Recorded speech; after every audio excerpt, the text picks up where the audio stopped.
Paying your Amex bill is simple, fast, and free online. Setting it up right saves you from late fees and protects your credit score. Welcome back to Guide with Samuel. Log into your account and go to the Payments tab. You can make a one-time payment from your linked bank account. You'll need your bank's routing and account numbers. Payments made before 8 p.m. Eastern Time typically post the same day.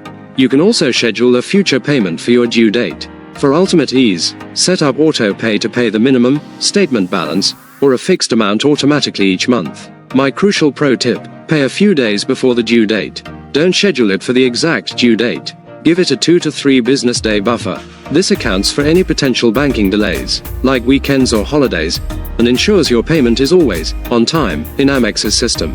Make bill paying a stress-free, automated part of your routine. Do you use auto pay, or do you prefer manual control each month? For more guides on smooth financial management, hit subscribe. Thanks for watching. I'm Samuel, and I'll see you next time.